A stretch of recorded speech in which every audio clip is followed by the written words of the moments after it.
software. Isn't it about time for somebody's favorite radio program? Holy Testicle Tuesday was the most important day of your life. But for me, it was Tuesday.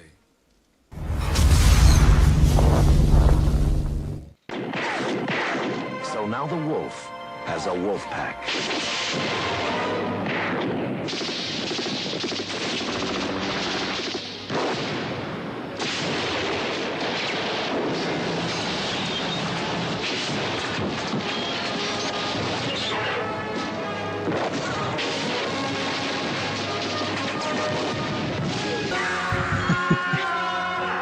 Lone Wolf McQuaid, starring Chuck Norris, David Carradine, Barbara Carrera, and Leon Isaac Kennedy.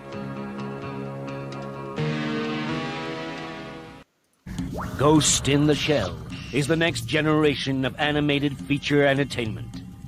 The story centers around a life form that evolves from the internet. The semi-cybernetic team sent to counter this incredible situation are forced to question the meaning of their own lives. Police! Everyone, hit the ground!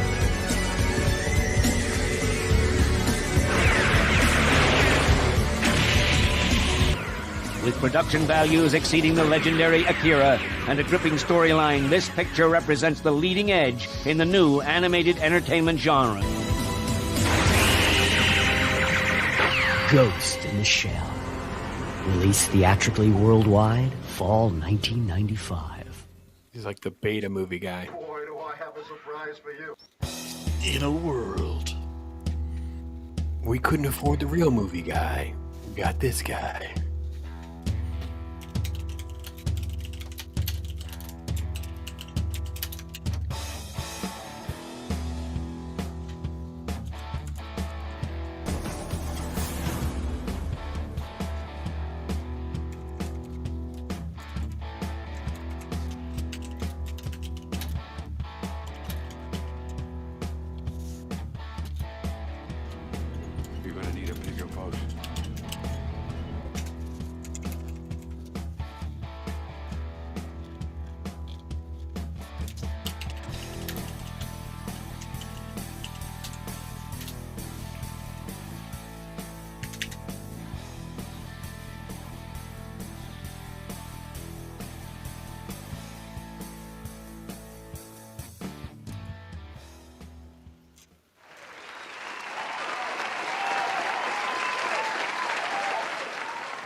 All right, let's do this thing indeed. So, Talk Hard Tuesday is here.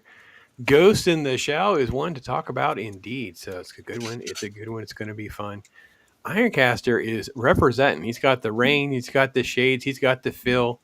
I mean, you got some flannel, but cyberpunk otherwise, I think, is where we're going to go.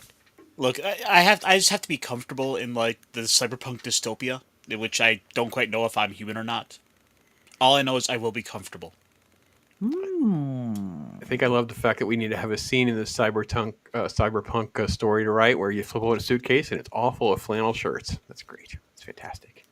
Machine gun and flannel shirts. Yeah, SQUEEKA and Loki have things going on, and that's totally fine. Everyone's got their own life to live and things to do. Talk Hard is important. I'm sure they will be out there listening. They'll catch up. We will do our thing, my friends. But listen, I'm here to deliver the best I can. And my favorite little adopted brown daughter is here. Vex is in the house. And if you don't get all the racist references, you know what? You have a lot of videos to catch up on my library because Vex and I spent some time together and we try to be as inappropriate as we can together. So, it's Vex, true. How are you, lady? What's going on? I'm doing all right. It's Tuesday. There you go.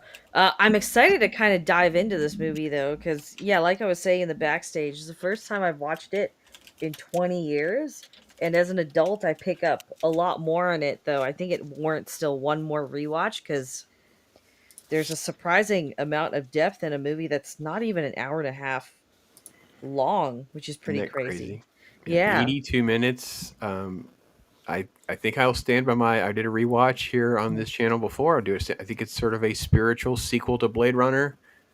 It is like in the spoke of the hub for so much science fiction that came before it and that we love. It's truly a tremendous, totally underrated film for sure. So before we get too much further into stuff, so let me say hello to this wonderful chat because they're crazy. They're blowing up out here. Snorty's holding the door in. Hello, Snorty.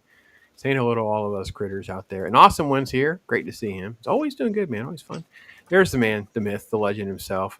Sending people over from the Loki show earlier. That's great. That's great. Thank you, brother. Thank you for everything you do. And yeah, Penny, it is also great to see you, my friend. Stark of Iron also popped in. Folks coming and going, doing their things. We appreciate you so much. Thank you so much. And the YouTubes, let me do that thing. Give some of those memberships away. Keep that flowing for folks. Get some early access. I'm a little behind on some of my early access because the editing doesn't always want to play nice. But hey, you know what? You got it when I can, and I definitely appreciate your guys' support. Keeping the lights on, as Loki likes to say. Thank you so much. Those ones: ZBR, Austin, Fletcher, Salacious Rum, and Scott over at Sporky News. Great to see all those people. They're friends for sure. And speaking of their friend, Jacob Ironside, my brother.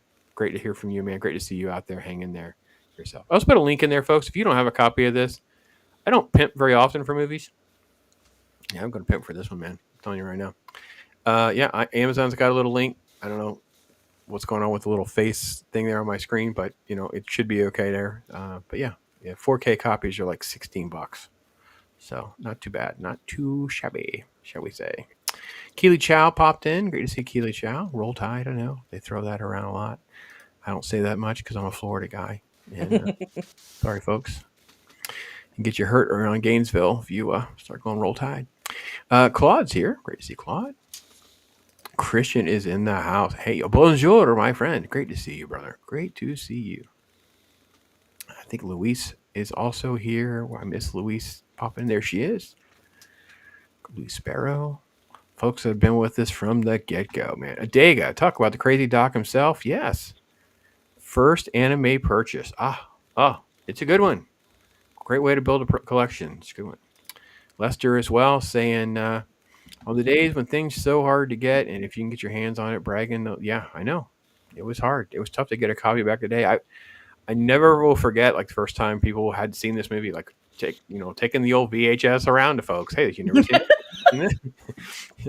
Showing up for Thanksgiving, I brought something for us all to watch. No, it was more like my friend in college, but I don't know how Akira would have gone by the Thanksgiving thing. Yeah. So yeah, good stuff. You guys in chat. The member chat, man. Thank you so much, man. Wubba lubba dubba dub. Rick Week started today at my place. Hope to see y'all. Hail, hail, hail. Ghost Show definitely holds up. Cheer folks. Hail to you, my friend. Hail to you. And then Nas. Oh, what a legend. Nas is here. Nas is crazy. Love you, man. This movie is extremely formative for me. One of the best pieces of art with the best subgenre in fiction. Cyberpunk is king. I know you agree. Indeed. Yeah, good stuff. Good stuff indeed.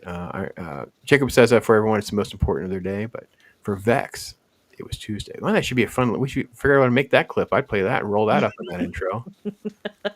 For sure. So, yeah. All right. So I think we're caught up on that. So, Ironcaster, you also had confessed that you hadn't watched this in a minute. So how on earth does that happen in the old Ironcaster world? So it's a movie. The thing is, I can't quite remember when I originally saw the movie, but sitting down rewatching through it, I remember just so much of the movie. The Motoko's chase, through the chase going after the guy. I remember the tank. There's a lot of big stuff I remember from it, but I don't remember the first time I saw this movie. And I think this might have been probably when I was in that single digit age, because the late 90s, that was that perfect age. I had this friend Joey who he had family who worked at a comic shop, so they got to have all access to all the cool nerd stuff. So that was how I got to see Transformers the movie. That was how I got to see Tremors. So many of these movies were influential on me in these early years. That Starship Troopers, it all just sort of got mixed into this big slurry that really made up my informative years. And so I think it might have been one of those movies I saw as this 7-8 year old, going over to my buddy's house, like, yeah, we're gonna go. What cool movie are we watching this week? And there's so much of the movie just goes way over that, little Ironcaster's head. What the Weecaster, indeed. Where is Joey now? That's what we all want to know. So anybody out there, where is Joey, the great influencer over the Ironcaster, for sure. So I think the biggest thing for me is how, like you were saying, Vex, it's so compact. I mean, less than 90 minutes, but you feel like this massive world full of layers upon layers of things that are just not even really discussed, so to speak. Like it just sort of happens. And I have to be honest, that's just crazy. You know what? I actually didn't mind it because, there's a couple instances throughout this film where it's like the narrative almost does a complete 90-degree shift, and it catches you off guard. But when you kind of look at some of the underlying themes, so like consciousness and fluidity and like sense of self are really big things that are carried through with almost every single character we encounter, and it's a really big deal for the main, I guess, antagonist, if you want to put it that way. So it kind of feels like the film is structured to mirror that a little bit. But if you're just paying close, like every line of dialogue is essential to everything that happens, which is also, I think this needs another rewatch for me. Yeah, I think for me, that was definitely one thing that I enjoyed a lot more this time than when I watched it last year or year before even. Because I was really immersed in all of these graphics and just the beauty of it all. We've spent so many times looking at films that are just so bland and CGI generated or just hollow and empty. This is so rich and deep and interesting. This incredible. really made me miss this because I think it was around 2005 or 2006 where anime started to streamline animation style a lot more. I really like every time I watch something that was pre 2005, 2004, it just it makes me pretty sad because this is such a peak art style. They really were able to better master settings, even just lighting and texture on a lot of things.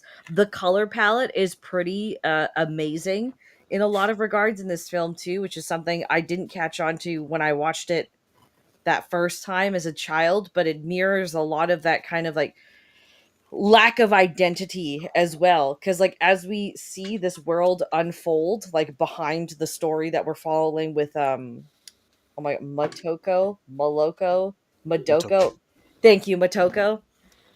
You can kind of tell that this is a part of this is a future where everyone has basically lost any sense of true self. Everyone is just kind of a cog in the machine trying to keep up almost. The garbage man thing was very indicative of that. They're always on a 7-minute schedule. And the one thing that didn't fit the schedule was that guy coming out. And even then it's just, there's nothing to him. He's there's so much. Sorry. It's like they're NPCs. It's just it's incredible, right? Go ahead, Ironcaster. I'll say what this movie does is kind of takes a lot of the ideas that were originally in Blade Runner, and we continue to build upon it. Where cybernetics have become so commonplace that everyone is basically has it built into them. It's become normalized, where everyone has some form of cybernetics, even if it's just a full on. The full artificial body, or just as simple as, well, I can basically hook a USB cord in the back of my neck and I can, communicate with people telepathically.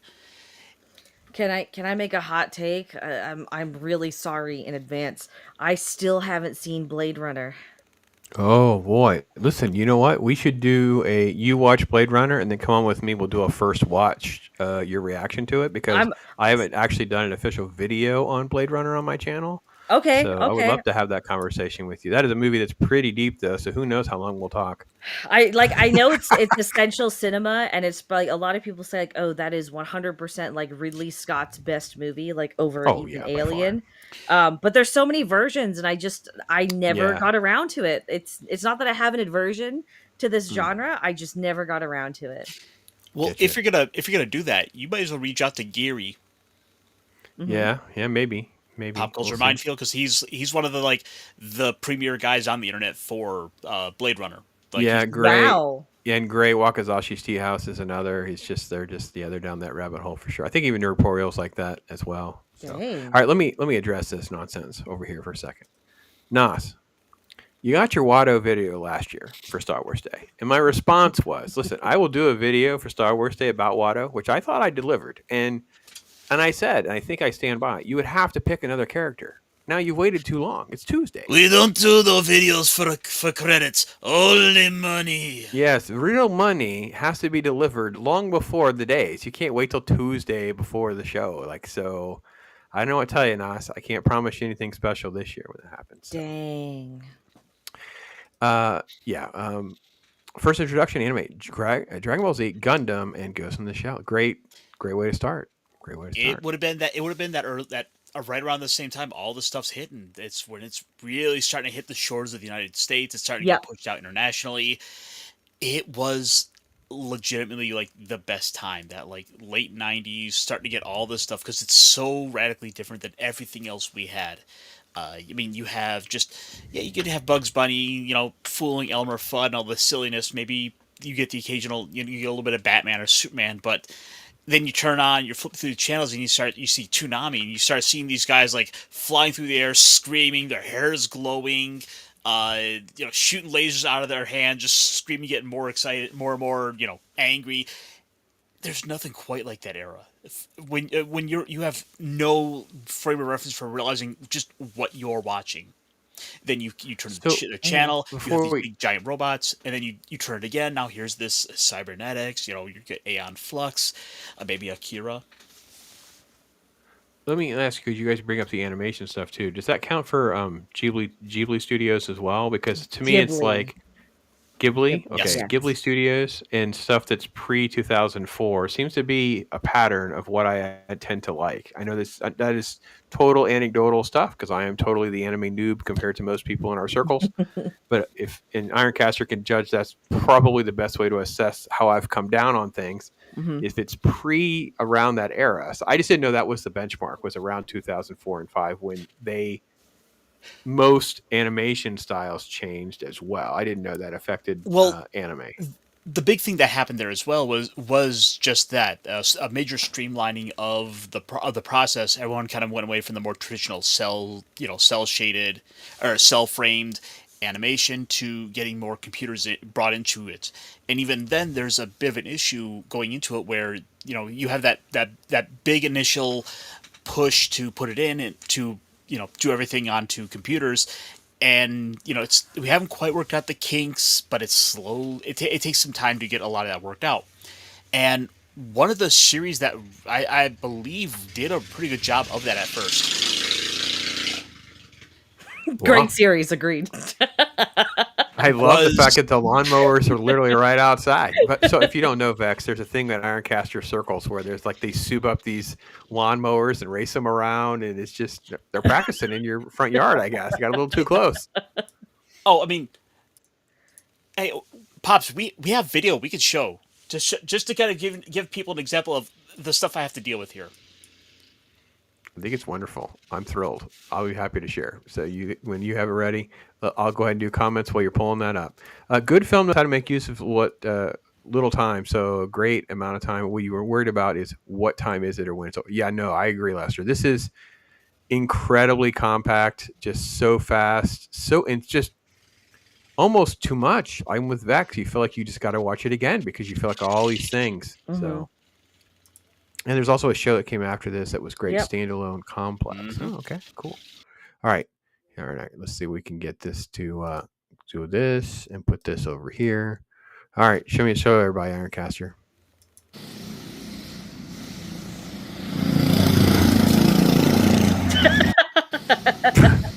Oh my god. That's a tame one. There's another one that's just even kind of zanier. I don't know what to say right now, but they get better when you cut Freebird to them, by the way. They are better when you have good classic rock to it, I have to be honest. It's true. It fits. But all that aside, so what I was getting to, one of the ones that worked really well in that big transition from the 2D to the 2D, hand-drawn to the computer interface into the animation was the sequel series to this show, Ghost in the Shell Standalone Complex, which at the time was one of the more expensive series to then do, because I think I've heard it reported at some place that was like $1 million an episode to animate. Wow.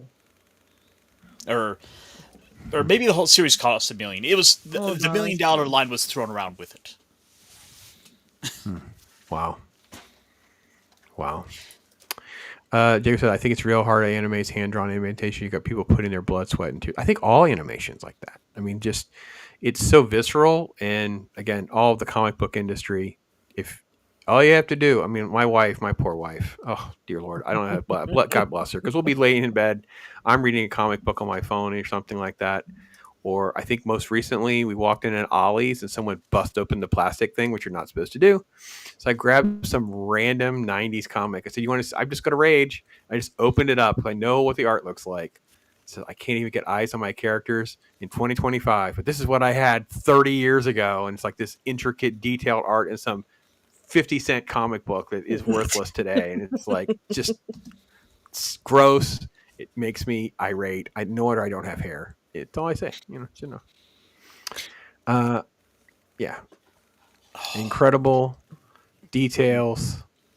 I cannot believe the parking structure, the details on the windows, Even down to like the little bits of rust. If you go back one to that, yep. You can see just where this place has been sitting for years and years, to the point where the dirt and the grime you can just see from the distance. Mm-hmm. It is a work of art, and it's no wonder that this was then cribbed for the Matrix. So much of this was the proto for that.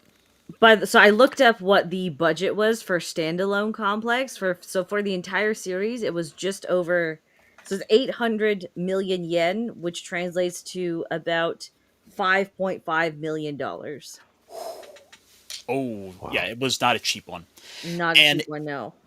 It is a show, by the way, that absolutely has stood the test of time in the 20 years since that show came out. Okay, noted. Which basically... What's that one called? Ghost in the Shell, the Standalone Complex.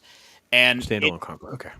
The nice thing is, it takes a lot of these existing characters from this and keeps running with them. It's not a direct sequel to this, but you have these familiar characters. You have Motoko, you have Bato, you have Togusa, you have the old man, whose name it always escapes me. And it's just kind of them following around other cases with a larger meta plot of where they're trying to figure out who is the laughing man. He's this guy who's always quoting Catcher, who's got this iconic face, and it's got a quote from the Catcher in the Rye in it. That's all right. I'm mixed on it because I'm protective of things I love. I've never watched the live action version of Ghost in the Shell, so if you're going to say it's good, I'm going to consider it. I'm very protective of things that are this special, and this movie is so special. So I'm not talking about the live action movie. I'm talking about the 2004 animated series that was made as I understand. follow-up. I hear what you said. Yeah. I also want to correct you a little bit, or at least challenge you as well, in case you have never read Grant Morrison's Invisible comic book. It's only one of many other things that Matrix rips off.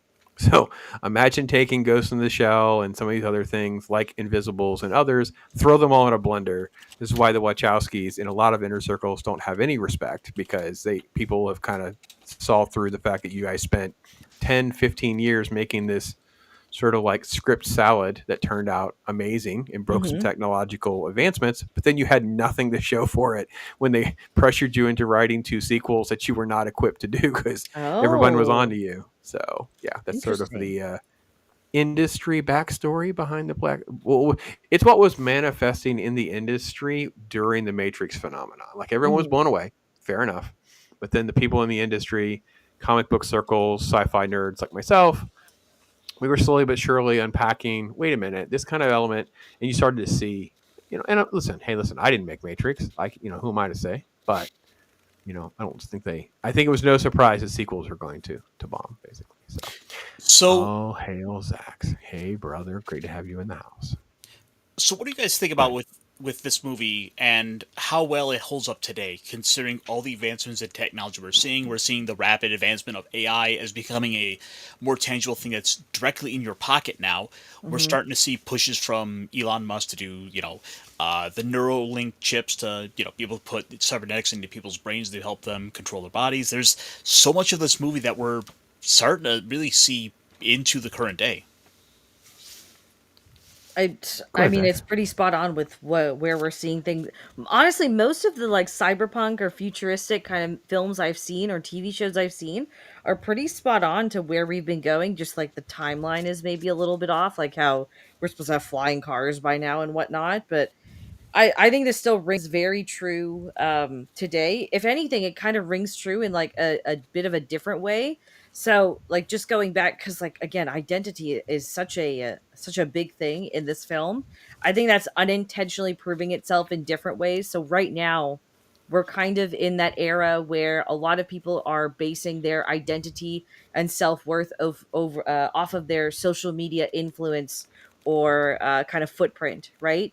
So I think in that way it's kind of ringing true there, but I think it holds up very well today. I don't think it has aged poorly. Like you could argue maybe some of the way they designed the tech, like the garbage truck with the phone in the back, it's like, oh, that's a very like 80s, 90s thing to maybe throw in there. But what it's trying to achieve is still very relevant and definitely hasn't dated this movie at all.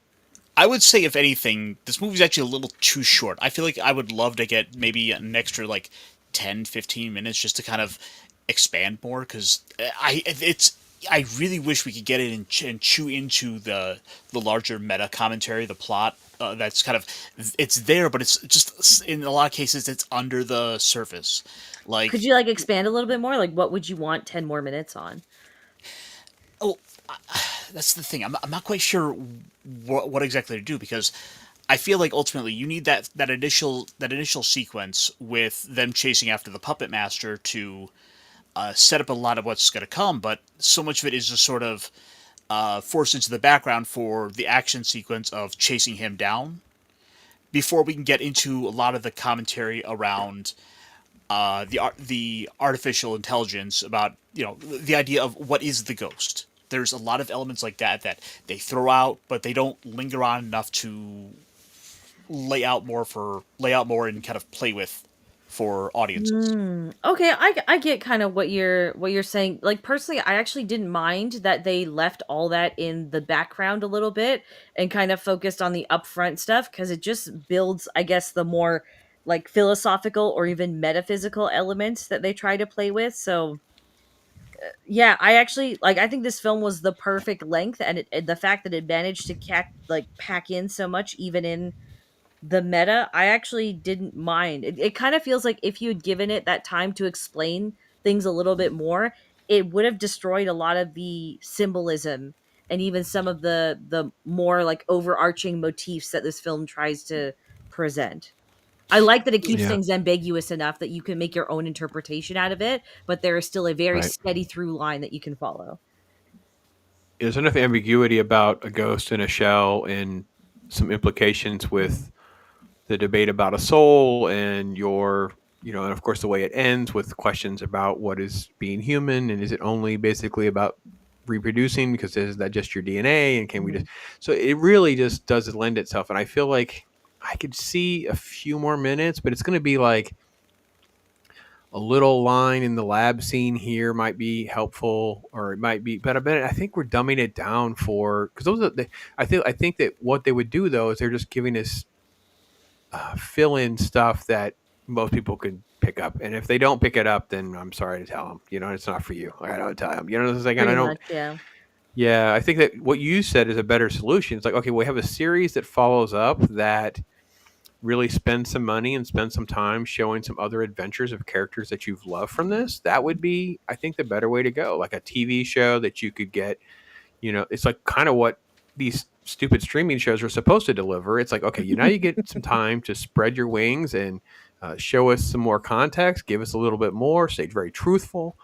And that seems like that's why I wrote it down. I'm like, okay, I'm not watching the So, live action.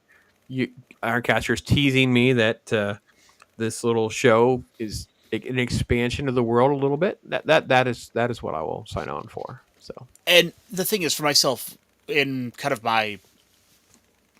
in my recent memory, having maybe about the last 5-6 years ago, I went back through the original show. It holds up It holds up surprisingly well, and I think that it's a great follow up to this, to be able to really get in and explore a lot more of this world, getting to know these characters as they take the time to sort of flesh out more of this world, of the cybernetics, of characters like Motoko, where at one point in the show she's challenged and asked, like, you could have any sort of body you want. Why would you want this live female body? It's not as strong.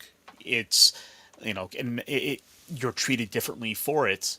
There's a lot of this stuff that's kind of played with there that you fortunately have a show like that to go in and really expand on more. All right. Warner Brothers wanted another Matrix. What they didn't know at the time is that it would come with a middle finger to them from the. I don't think it came with a middle finger. I think the Wachowskis just suck. Sorry, dude. I don't know how you feel about them. I think you're highly overrated. I just tell you how I really feel. You don't get it often, and maybe not that hot, but I'll tell you what. When that movie came out, I was basically a Matrix apologist for a couple years. And then as I spent more time, I went back and I reread those comics. I watched this again. I watched some other stuff. I was like, okay, hold on. They're literally like stealing and I get it. Every artist is a cannibal. Every poet is a thief. I get it. I was taught by you too. I know. I get it. So, all right. So we are literally in the beginning of a phase of cyberpunk dystopia. It's the most prophetic genre. Yeah, maybe. I mean, I get it. Vex, you weren't with us. I would say the timeline, I would put iRobot into this mix, where I feel like iRobot is almost like we are definitely headed towards iRobot. You know what I mean? Like we're so dangerously close to this concept of them being everywhere, and then at some point the law of numbers is one of the millions of these robots that are AI. If it remotely nears towards any type of sentience, will think that we're the threat. I just don't like. Long before Terminator and nuclear arms are involved, iRobot seems so plausible. Dang. And, I should rewatch iRobot then. I haven't watched that since it came out. Yeah, pieces of it hold up great. But philosophically with AI and kind of where we're at on things, I feel like the timeline, because let's face it, the movie Her, if you haven't watched Her, the fact that we already have like an AI personal assistant can evolve into like personal girlfriend. And someone would just fall in love with them. It's like, it's a little incel, like a little too on the nose, but I also feel like, we're kind of already there. The take on AI in that movie was a little odd with how they twisted the end. Like it didn't go at all where you think it would go. So I thought that was an interesting part of that movie. So no, Squeeka couldn't be with us. She has some stuff going on, but we're doing our own. We tried to replace her, and I don't know what you guys would feel about it, but I got this beautiful, lovely little brown girl. Pops, what are you talking about? You were hacked. There is no Squeeka. No, don't that's a false memory right there. We showed you a picture and it was just you. Yeah. We're not going this. Trust me, I have this entire I need someone who just wants to write a story, just sit with me, like do the story brainstorming and put it together. Because I literally have like this. I have like this science of like the multiverse, like alternate verse stuff, and I feel like we could just write this story about the Hadron Collider, and like, yeah, there is like an alternate. Steven Ransom, we say cyberpunk enough times, he'll just show up.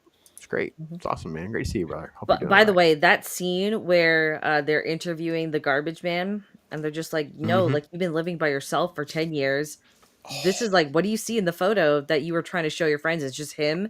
And I legit, like, I got the worst fucking chill up my spine. Yeah.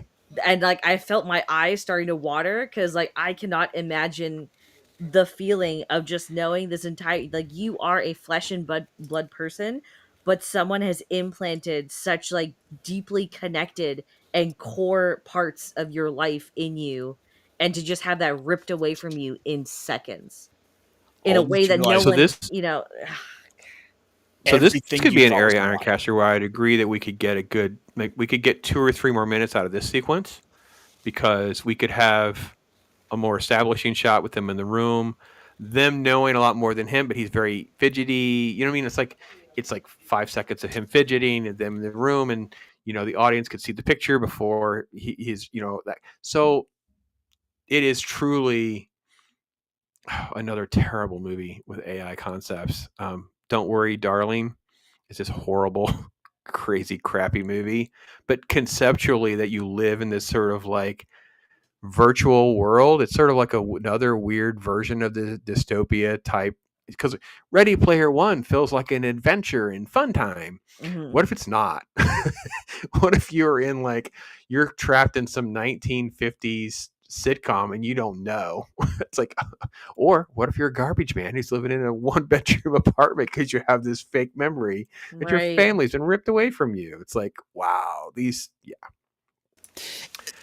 And this is a place where I would almost feel tempted to then have these little cuts to him like having the family life that he envisions, and then you get to see the reality of it. But in a lot of ways, the scene works really well because so much of it is left unseen that correct. you're left to Yeah. fill in those gaps that you don't Yeah, I need don't to be want to see the shown it. picture more. I don't want to. Yeah. Yeah, just Steve Ransom brings a good point up. I'm sorry, Vex. I'll come right back to you. no I worries, promise. no worries. About the manga, the story's riddled with footnotes. It helps you define it. It is, however, to caution anyone who's never seen the manga. I can't do manga, but I have perused the old Ghost in the Shell.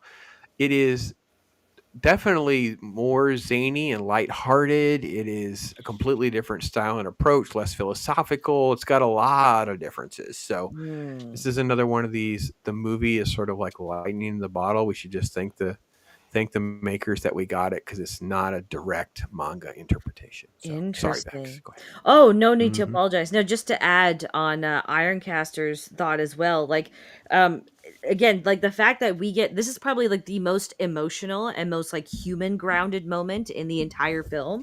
And I'm actually really, oh my God, Kylo, stop it. Sorry, he's so needy. He's just crawling all over me. For those of you who don't know, Vex, that's her cat. It works that it is so short and it's cut out so much of that detail, because it also kind of shows you how brutal this world treats just regular human joes, and how Yep. like things like emotion or just basic humanity are not something that is factored into everyday life. This sort of thing has happened often enough that there's an entire like unit kind of designed for taking care of this, and it's effectively a new science. This realm of memory manipulation, memory loss, like all of this is part of the world that they live in, and which means there's so many other stories out there like this. You thinking about like, Man. we always worry about people hacking. There's businesses are always putting out these reminders. Hey, don't click suspicious links. Don't do any of that. Now imagine if that's just like getting loaded directly into your brain. You made me really think that TV series. So I don't get to do this often, but I have to be honest. I would love some Ghost in the Shell, like Adventures of the NPC. Like it would be some great commentary for. Yeah, and it's sort of like a Men in NPC in the Black. It's Shell. like these. Yeah, it's almost like the Men in Black version of that department. That one was 6, right? Or is it 9s that are dealing with this one? I think it was. Anyway, So six was like more financial and dealt with foreign affairs. Section 9 are the ones right, that deal with all this like cop stuff. right, and you could just call the show Section 9, and it's just these NPC wake up episodes, and it's just these like this guy with this freaking photo, and you're like, oh my gosh, and Anthology it's just series almost. yeah, and it's just kind of like Black Mirror, right? Almost you could just almost do just these commentaries about AI. Just commentaries about AI. Let's see here. Turn on my camera because of my cybernetics. Dude, please, don't talk about such things. And her, yeah. I get it, man. I think that there's also the AI friend news that's coming through Facebook. That you have an AI friend, because let's face it. Most of Facebook has just been hijacked by ads and paid spots, and you don't even get to see your own family people. The only purpose Facebook originally had, and now you can't even find people. You type their names in, and the idea that you would have someone who'd be more prompt of giving you words of affirmation and support and love. That's where AI is going to be its sweet spot. It's going to be its first round for sure. The origin of the word robot defines the idea of revolution, labor versus authority. Ooh, that's heavy. See, SR was always bringing it. So. I didn't get hurt. I got my, we can't tell you all the secrets there though. No, so you got to behave, So, the one thing I think for sure for me is how much the world that I'm in, I just want to be in. I think it kind of gets lost too, like his eyes, right? His cybernetic arm. Like it's not even explained. I'm tempted to Ironcaster to I'd want a little bit more. I want to, I want like 30 seconds of him taking it off or putting his arm back on or doing something with an eye. But then again, I don't want more. You know what I mean? So, again, this is Ghost in the Shell is a unique franchise where we have this ability to have that kind of filled in because again, we have that follow-up series around the standalone complex, which, by the way, I believe is available to watch for free on Fandango/Vudu. With ads. And this was one of those shows they aired on Cartoon Network, Adult Swim, and it was just on constant repeat. This has become a beloved franchise for many. I remember that actually, like late night especially was on, and I just I think I'd caught bits and pieces of it, but I was never awake long enough to actually watch it. Do you happen to remember the big giant blue little spider tank robots, the Tachikomas? I don't know, not ringing a bell. All right, so Norporio's in the house. Norporio, oh, what a goat! All right, man, I'm so proud of you. Thanks for the stream where you guys are reminiscing about Japan, his trip over there, meeting some other fellow YouTubers and creators. It's just gold. Always been a big friend in this journey, man. So good. Who is the Bato of the stream? Ironcaster is trying to look the part. He's got some shades on. He's, I got to be honest though. Loki would probably be the Bato if he was here, but because he needs some cybernetic limbs and stuff, I think he'd probably even admit that. But I don't know. Well, see, I think I'd be more the Togusa because I've also got the hair for it. Yeah. Vex might already be cybernetic. I mean, I can neither confirm or deny. It is all a mystery. It's all relative. There you go. Yeah, maybe. It may be indeed. So, there it goes. Okay. The chat thing rolled. Judge Poriel. Yeah, I know. Judge Poriel. Here we go. It says the SAC Blu-rays are good, god awful. That and the second gig were fantastic. Okay. Why are they awful? What did they do to the Blu-rays? What happened? I know there's a 4K version. Did they fix it in the 4K version? It might have been a bad transfer. Okay. Yeah, I think the 4K versions. The 4K, again, for you guys to see the link, I don't know, did it work right in the link? Did anybody click it? Because I don't know. The link should take you to the 4K version via Amazon. Kind of people like Amazon. It's beautiful, and it's a 4K version for it's $15.75. So, yeah, I don't know. I'm still rocking the DVD.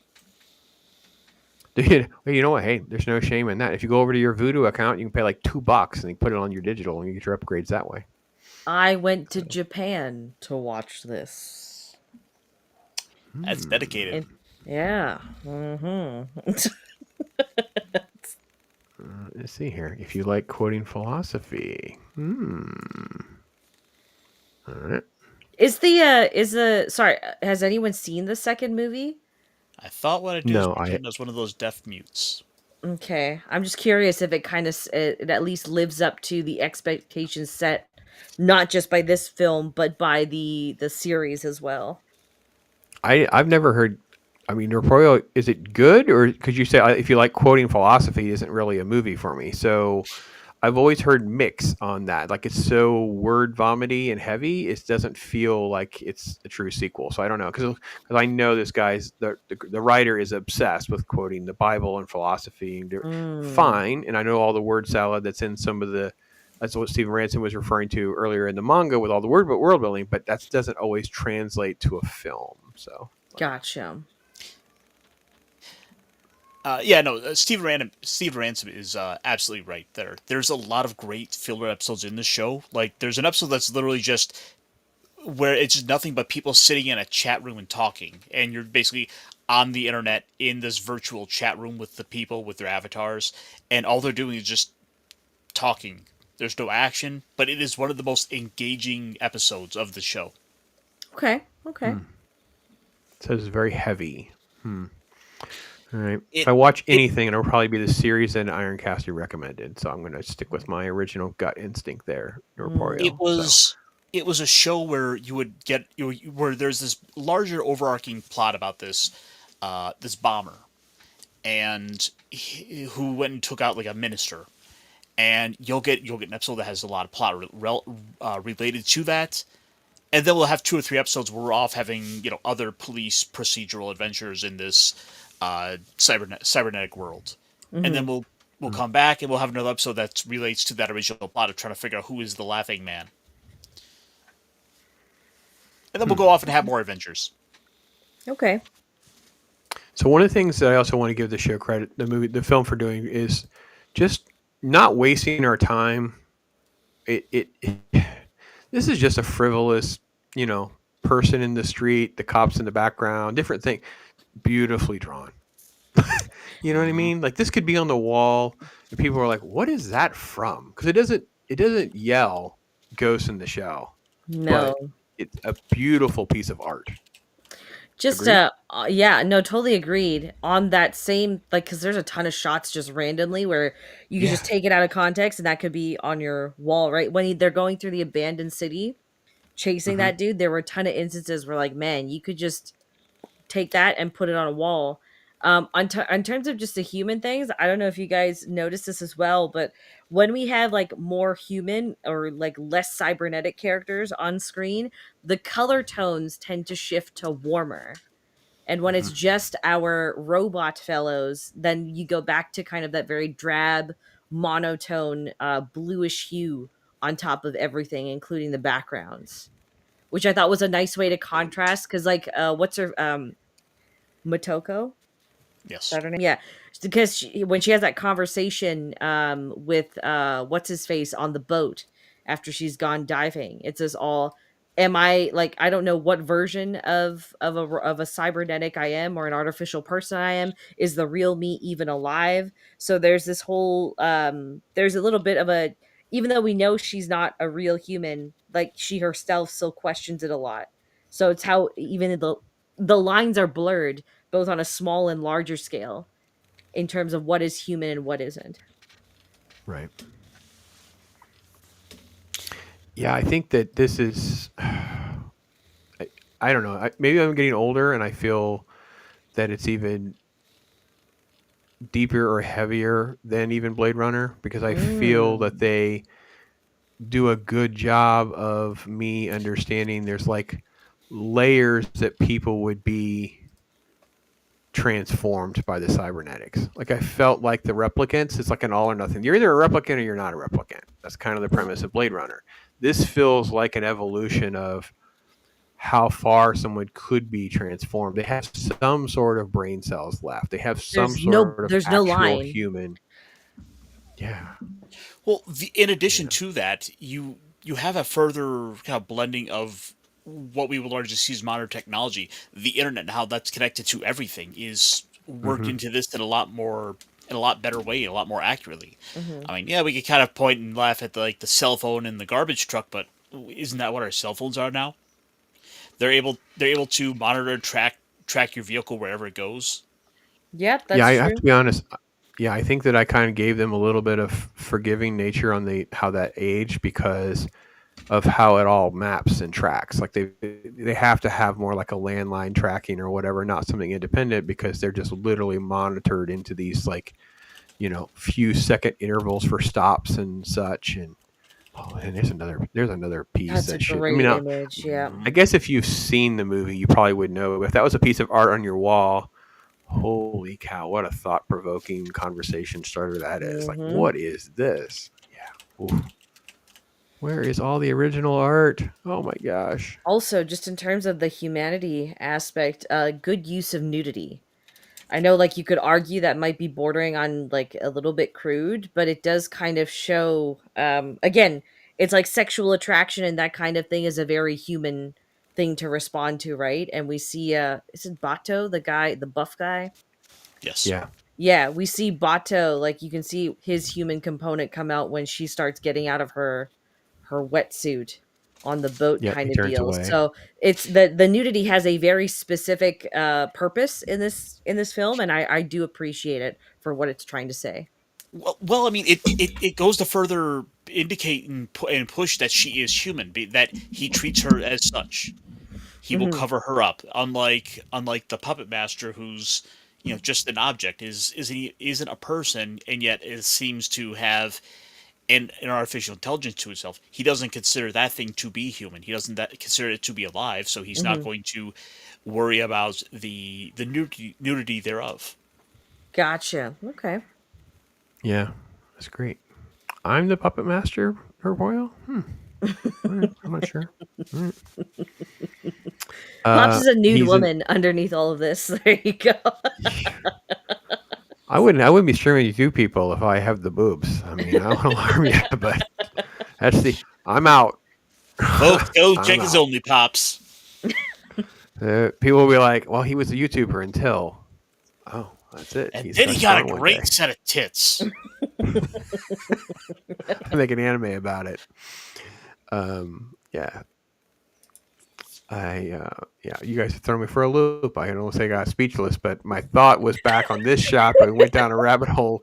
We went down a rabbit hole about that. So okay, let me get back to the shot where I was thinking, this is so well done. It doesn't even look drawn. It almost looks like No. it could be a filter on a photo. Hmm. Yeah. There was a Beautiful. lot of sidetrack on this. Yeah. I think we showed most of these. This almost looks like storyboards for other stuff. How beautiful they are. It's just the detail into the shell. All these little bits, all these little indicators of where there's like more electronics in this underneath the surface of what little bit we actually get a chance to see. Hmm. And Beautiful stuff. you want to know more about it. And there's some great shots there too, like where Motoko's trying to rip open the top of the tank, and you get to see all the muscle,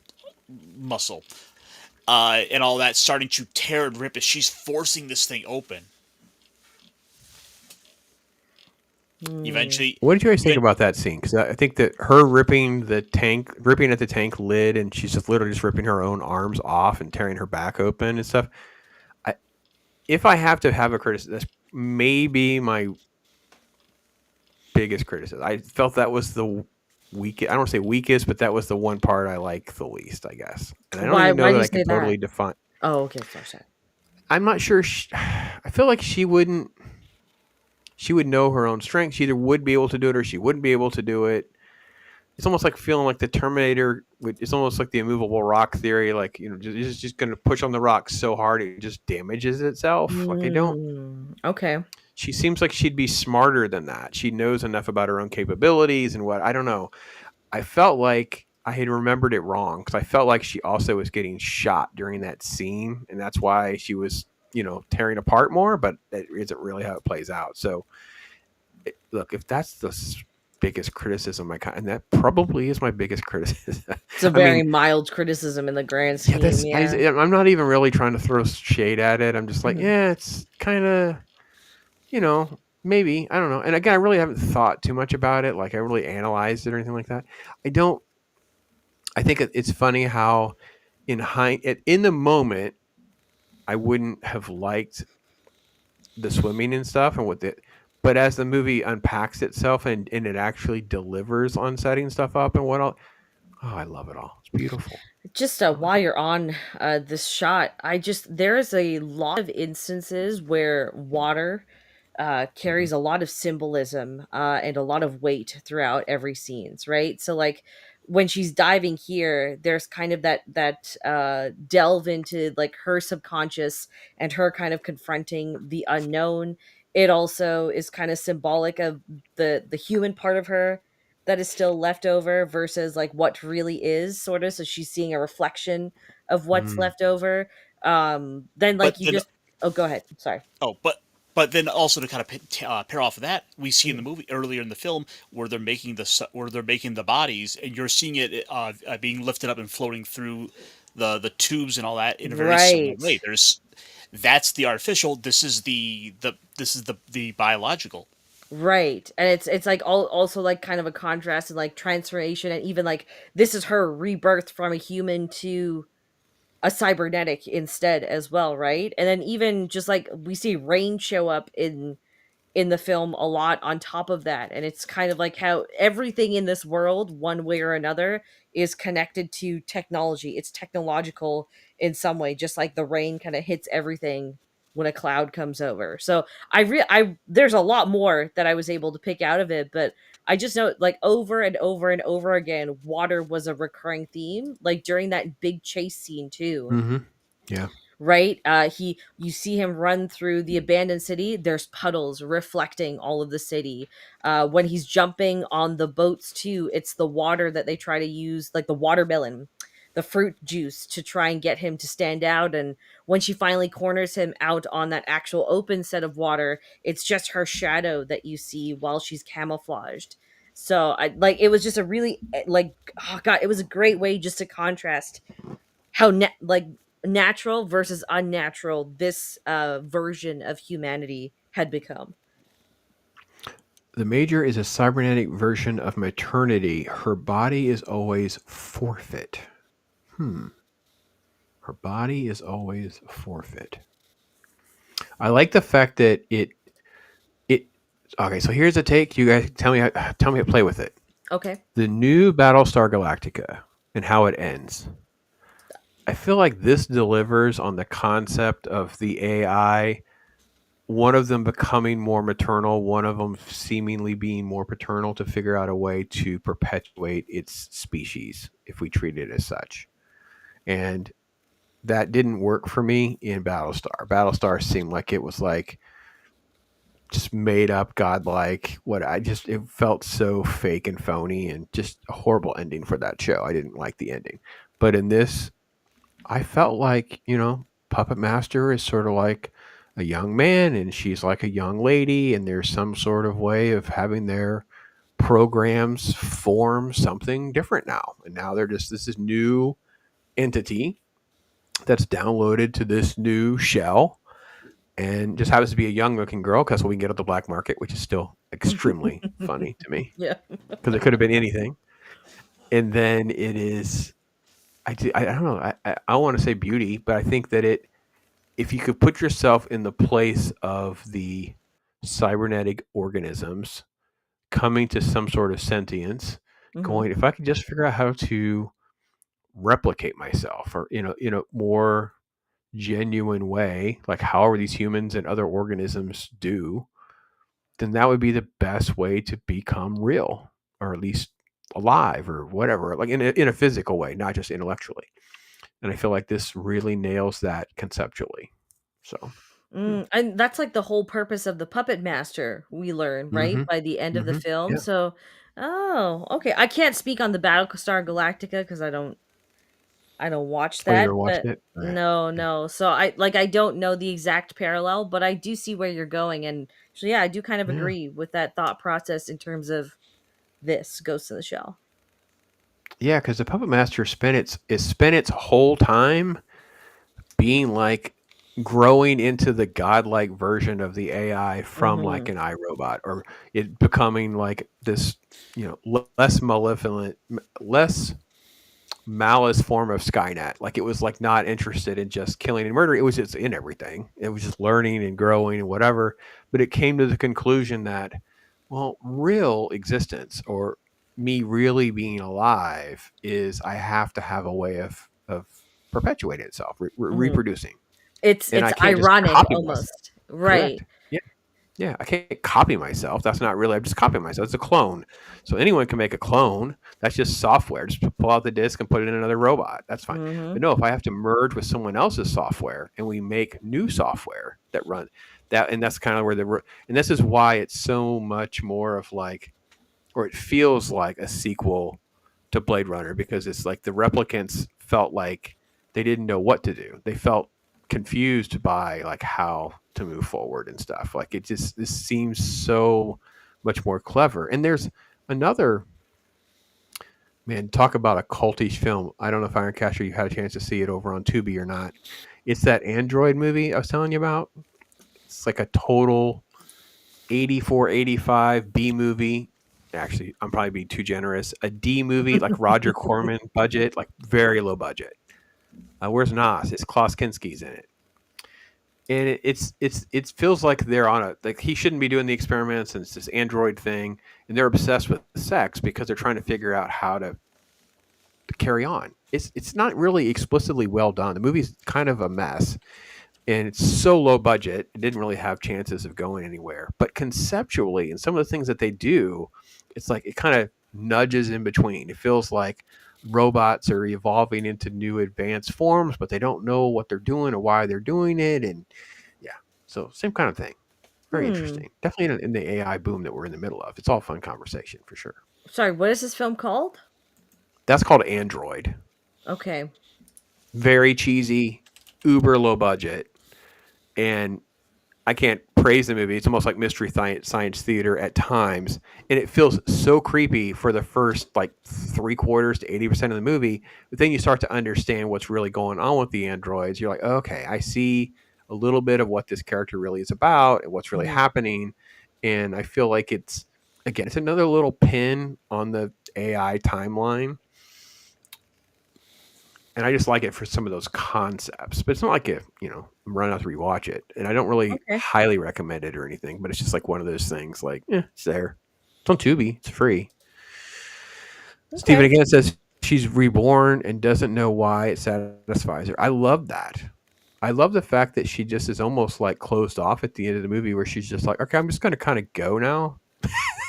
It's like it's a strange sense of purpose is suddenly found in a world that lacks a lot of purpose, which it's a really great ending in that way, and it makes you think a little bit more how many people really in this version of this world are able to achieve that either as a human or as a cybernetic.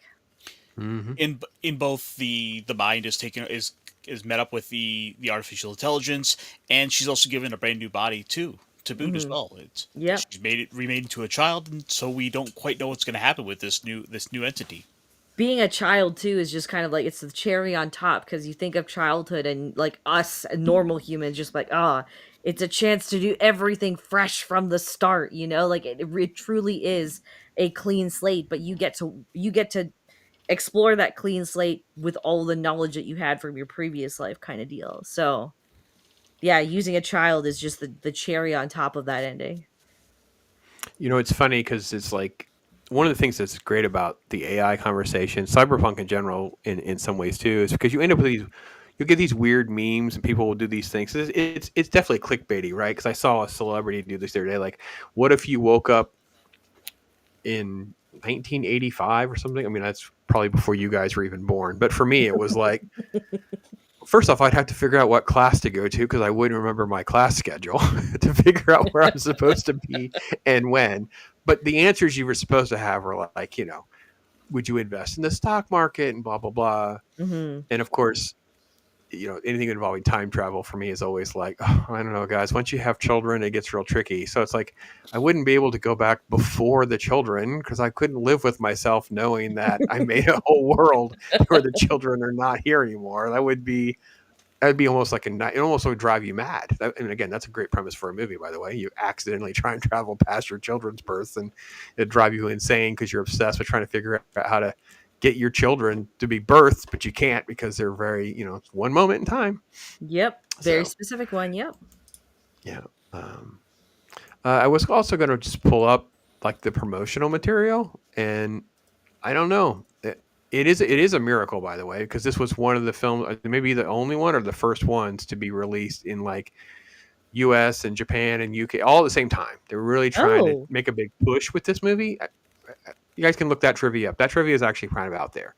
So it was a big push at the moment. I remember when this came out, it was a big deal. I had kids though, so I didn't see it until a bit later. But I do remember it being a big deal or whatever. So Yeah, Norpoyo, anytime, man. We got to connect, Norpoyo. I know I've had a lot going on, so and I also had health stuff too, so it kind of messed up my Oh Star Wars no. Day plans. So we're not quite sure how Sunday is going to go because things have not been smooth. However, I'm a little disappointed because most of the marketing material was just sort of like it's all been derivations of pretty much similar things, Mm-hmm.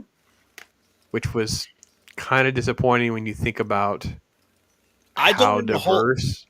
I don't remember a whole lot of topless gunfights in this movie. Yeah, this is a very misleading, but that's It's probably obviously a intentional, right? fundraiser on Vex's channel, just so we're clear. But there's not a lot of diversity. I think that's the 4K box. Yeah, there's the 4K box. Yeah. That one was really cool. It's kind of a There's a shame they 22 didn't use more shots from the opening title sequence where she's being born out of Mhm. everything. I think that would have been, yeah, then, but I understand, like, if you just put big boobs and a gun on the cover, it's like, oh, this might be The hot balance. Listen, too, Well, so it was a pretty easy sell to my friends. It's like, there listen, you have you ever go. seen Ghost in the Shell? It's like, there you go, Ghost in the Shell.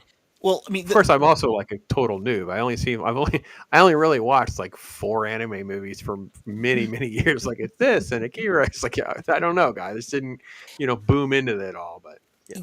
it certainly helps that there was kind of, especially in the West, so few anime movies that came along that weren't afraid to be sexy and kind of have this nudity made so casually in the film that Motoko's gone on to kind of become a sex icon in her own right, as far as like anime goes. She's kind of one of those early on characters that always has a staying power. Like I'm Well, sure I'm it would assuming in probably, the live action Scarlett Johansson, we didn't get boobs. So I'm assuming, did we at least get side boobs or something? Did we even like lean into anything? Because I felt like that would have angered fans too, because it would have been you know where it's like well, she's somewhat synthetic. So the fact that you're using that is not about her sexuality per se. It's just it's her as an organism. It's her as how she's created. So I think getting away from that actually diminishes that maternity that we're going that journey towards being an AI matriarch for whatever organism we could call it going forward. so the live action movie was more about about the identity. It touched on the idea of being real. Are your memories yours? Things like that. The bigger issue there was the controversy around the fact that it was a white woman playing a Japanese character, when literally the whole point of this franchise and one of the key elements of it is these ideas of identity, is that it could be a mind put into any kind of body. It's a shell. Like just because she was the character was born Japanese doesn't mean the body she's in has to be just like what she should have been. That's a good point. Yeah, do they keep Motoko's name for Scarlett Yeah. Johansson's character? Oh, Oh, that's kind of that is a little whitewashy then. Yeah. All right. yeah. Well, I But would have just the thing changed the is, name, but I get what you're saying. Yes, there's like a the lot of name. hot Yeah. Asians. no, They no, could no, have no, just no, found no. one. No, the thing is, like, again, it's one of these films where that ultimately doesn't really matter in the grand scheme of things. And plus, if you can get Scarlett Johansson, looking kind of sexy in your movie, why wouldn't you want to? Especially when we're talking peak Avengers. It certainly helps. I know I went to see it.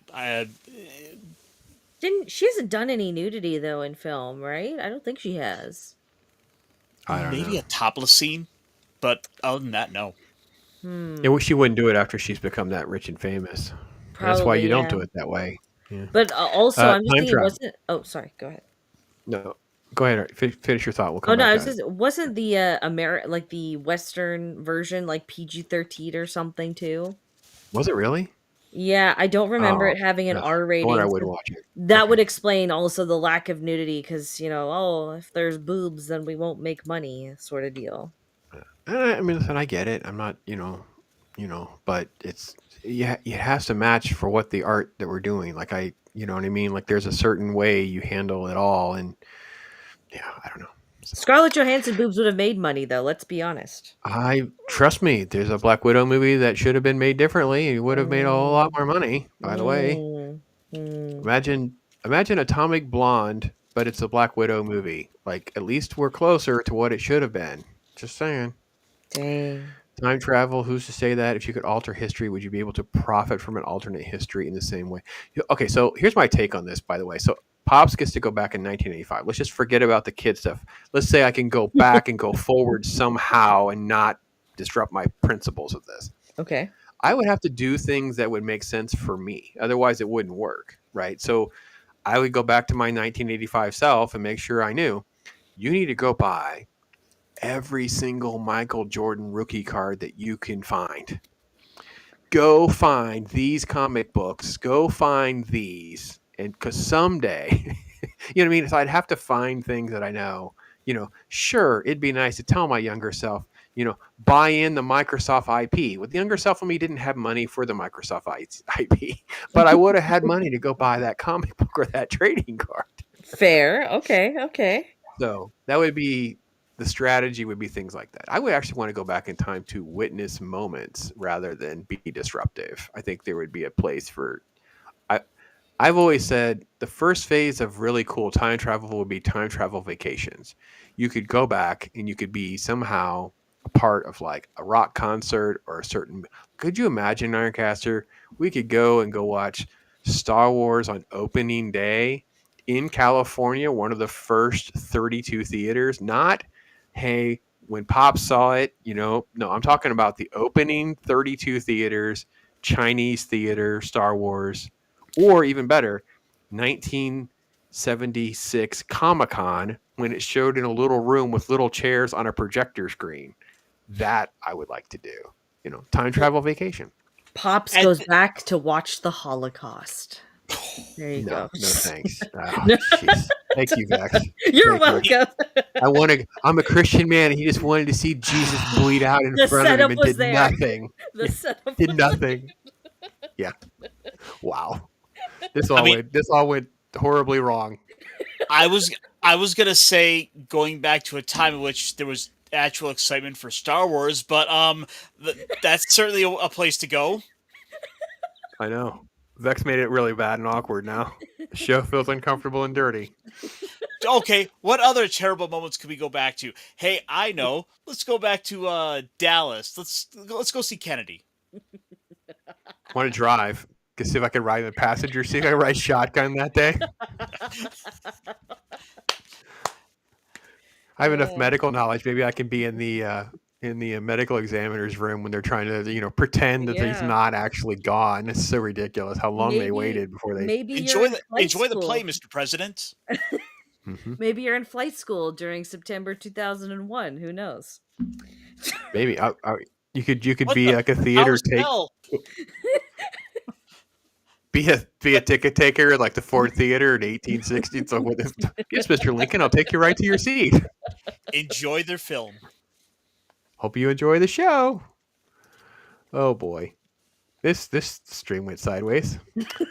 I don't see Steven saying all sorts of things, and I don't even know what to say anymore. Right, what's that? Yes, right over there is Archduke Franz Ferdinand. You're a photographer, right? I hope you get a nice shot at him. Oh dear Lord. Okay, so time did get away from me a little bit. So Ironcaster, how do you score the Ghost in the Shell? It's a little tricky because on the one hand, I sort of have a lot more of the later stuff that kind of influence how I feel about the film, about these characters, where in some ways I enjoy those versions of those characters more because I have spent more time with them. So I have to compartmentalize that and put that aside. Ultimately, I enjoy the film. There's a lot to think about.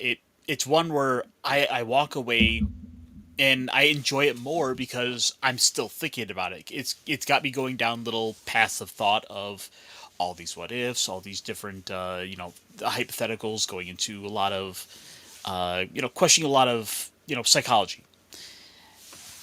So it does a good job of staying with you, like I said. I think the characters are great. The animation is fantastic. Those alleyways look real. Like I could just walk into the screen and down it. Like it is beautiful.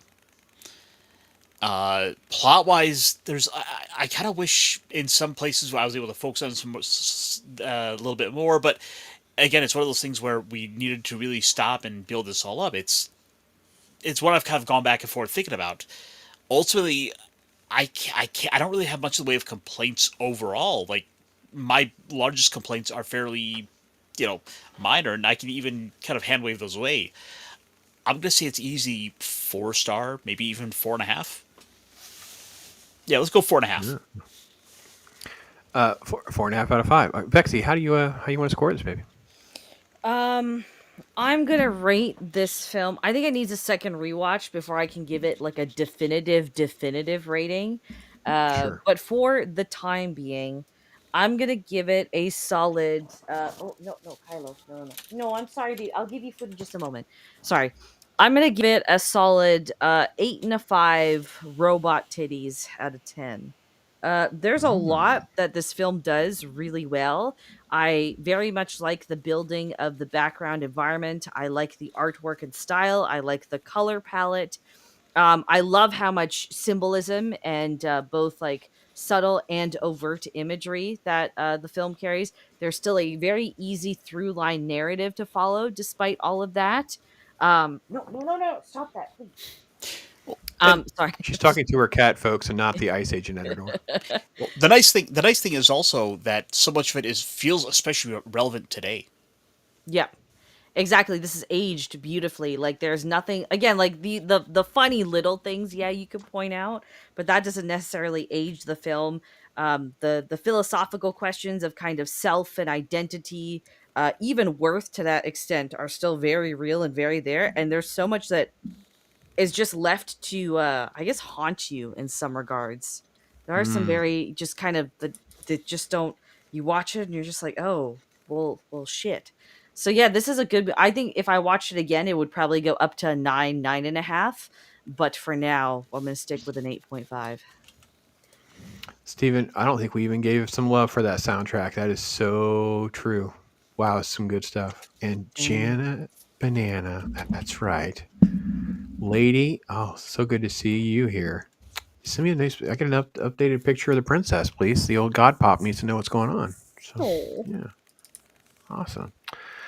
Yeah, I'm already there. I mean, I've watched this, so I'm already at the 4.5 out of 5, and I lean into the goatness. I'm leaning into perfection. I mean, I guess you can kind of get nitpicky in some ways, but I also feel like, what would I really want to change? And I feel like you almost like have to also take the fact that it shouldn't have been made the way it was made because the manga was so different. It is also like not radically, it wasn't successful, but it took a long time to, because it's kind of a cult classic by definition, right? Because it took a while to have this following, people word of mouth, and then who could actually get a physical copy. And I mean, I remember I had a friend who worked at Blockbuster said it was like some of the anime that were on VHS would be some of the most stolen of the VHS copies because it was the only way people could get them. So, because their comic stores are not around or didn't have them or whatever. So, yeah, I'm going to lean in heavy. I'm going to go 4.5 out of 5.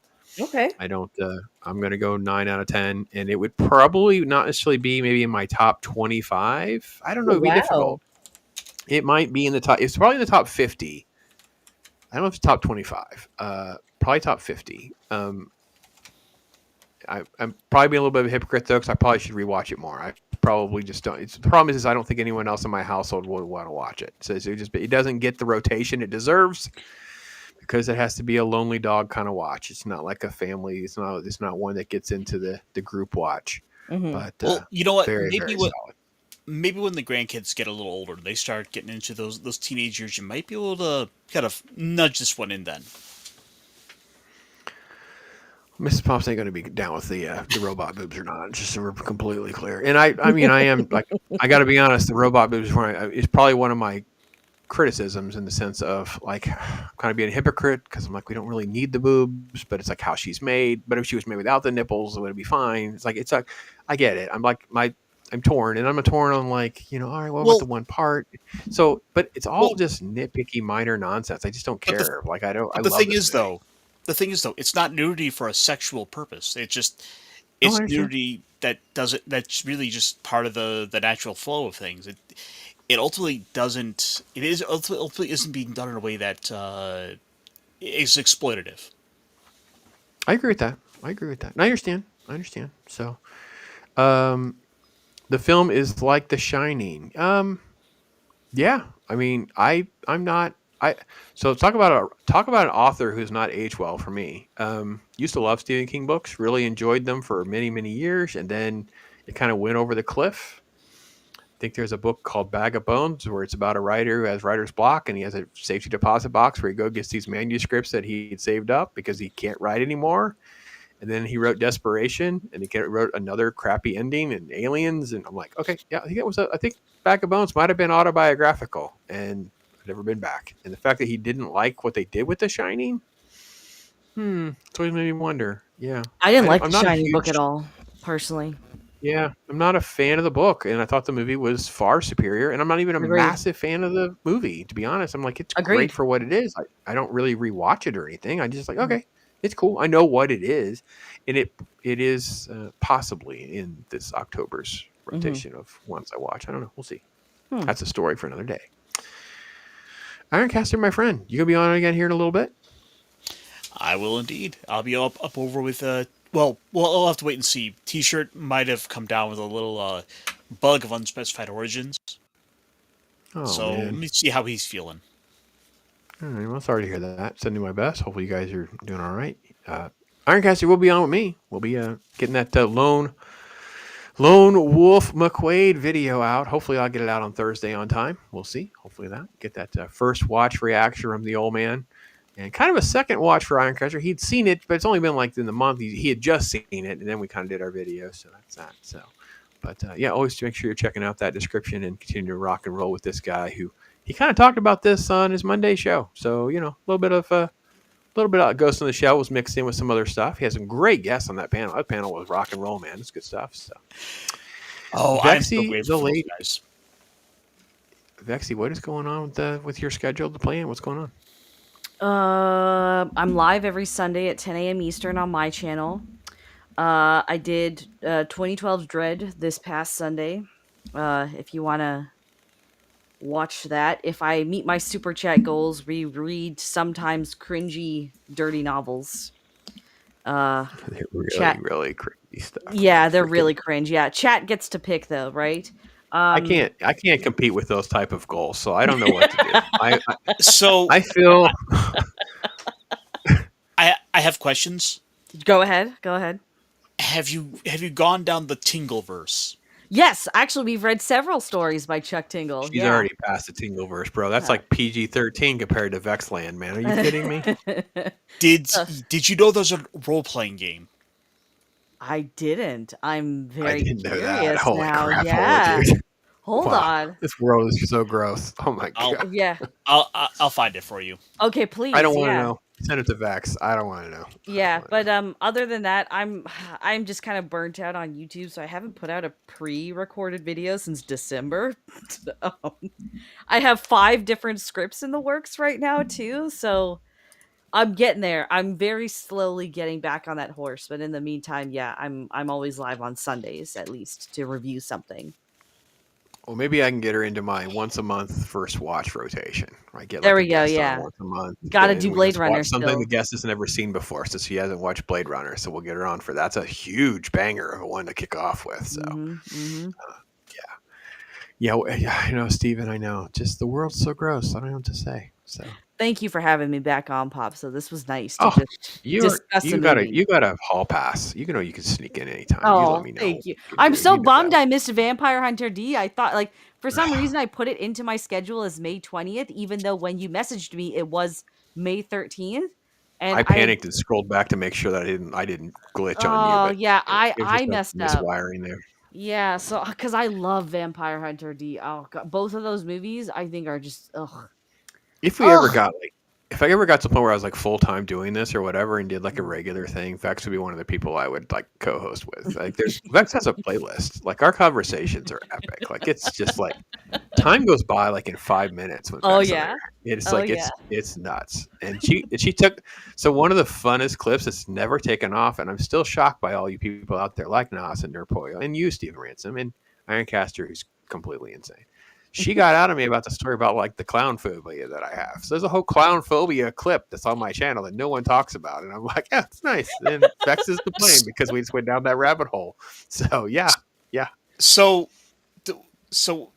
were you going to tell me this before or after we got to Killer Clowns from Outer Space? Ooh. We're not watching Killer Clowns from I'm not watching anything with clowns. I'm done with it, bro. You're not getting any more. You There's already a get some super shark chat content. goal right there, Pops. If you need a goal, you got to watch Clowns from Outer Space. Every time I've set like monster goals, it never happens because some of those things have a pretty hefty price tag. I'm not doing that kind of stuff to myself for cheap. Like it was before the YouTube thing, but we're at the radio thing, and it was another show, and there's like it was $200 to get me to do a live reaction, which was me recording myself watching Cats. Fortunately, they didn't raise it $200. It probably should have been more, but fortunately, I got out of luck. I've never had to see it. Mrs. Pops wanted to leave the theater. Her friend went to sleep. Like, that's how bad, because I sent them to the press event, not me. I wasn't doing it. So, yeah. So you managed to avoid the butthole cut. Yeah, I'm not watching it. But the Clowns is, that's a rough one. I'd rather watch Poltergeist again, but I wouldn't know that I could watch the Clowns from Outer Space. I don't want to watch that. It's like What this whole about Terrifier Poltergeist? franchise. No thanks, guys. God, I love Sorry. Terrifier. Oh god. I know you guys do. You guys even love the third one, and I'm like, oh my gosh, I don't even want to hear you guys talking about it. I have a it's already enough Terrifier in my brain. shirt. So every time I wear that Terrifier shirt in public, people are like, "Oh my!" Like Yeah, they please have don't to wear do a that when I double meet take. you. Please don't do that when I meet you. I mean, I actually love you, Vax. Please don't do that. It's just wrong. Mrs. Can I Pops let you might know? pay you to do.